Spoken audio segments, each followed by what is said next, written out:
దారంతా మిమ్మల్ని చూశాను, ఇక్కడికి వచ్చినాక మిమ్మల్ని చూస్తున్నాను. ఈ రోజు మీ ఉత్సాహం చూస్తా ఉంటే 5 సంవత్సరాలు నేను పడిన కష్టం పూర్తిగా మర్చిపోయి రాత్రికి ఆనందంగా పడుకుంటాను. మొట్టమొదటిసారిగా విజయవాడలో ఇళ్ల పట్టాలన్నీ ఇప్పించడానికి రెడీ చేశాం.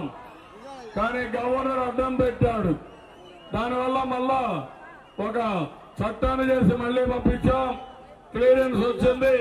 తప్ప అవమానం చేస్తున్నాడు, ఓడరాని భాష వాడాడు. నేను ఒకటే మీకందరికీ హామీ ఇస్తున్నా, ఖబర్దార్ కేసీఆర్ జాగ్రత్తగా ఉండు, మాతో పెట్టుకోవద్దు. పెట్టుకుంటే మాత్రం వదిలిపెట్టమ్మా. మీ జోలికి మేము రాగానే మా జోలికి వస్తే వదిలిపెట్టమని మరొకసారి మీ అందరినీ కోరుతున్నా. పోరాటానికి సిద్ధమా? పోరాటానికి సిద్ధమా? పోరాటానికి సిద్ధమా? నమ్మకమేనా?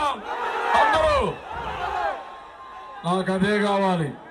నేను పోరాట వీరుడిగా ఉంటా, ఒక సైనికుడిగా పనిచేస్తాను తప్ప ఎవరైనా మన మీద దాడి చేస్తే వదిలిపెట్టను తమ్ముళ్ళు. 24 బాంబులు పేరిస్తే భయపడకపోతే ఈ నరేంద్ర మోడీకి నేను భయపడతానా? ఈ కేసీఆర్ కి నేను భయపడతానా?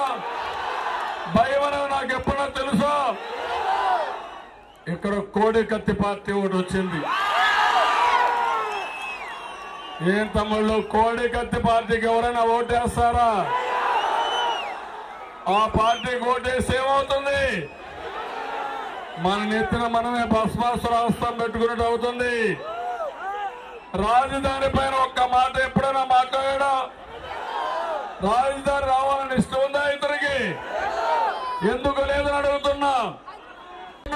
హైదరాబాద్ కంటే మిన్నగా ప్రపంచంలోనే 5 అగ్ర నగరాల్లో మన నగరం ఉంటుంది తమ్ముళ్ళు. మీరు గుర్తుపెట్టుకోవాలి. విజయవాడ అభివృద్ధి అయిందా లేదా అడుగుతున్నా.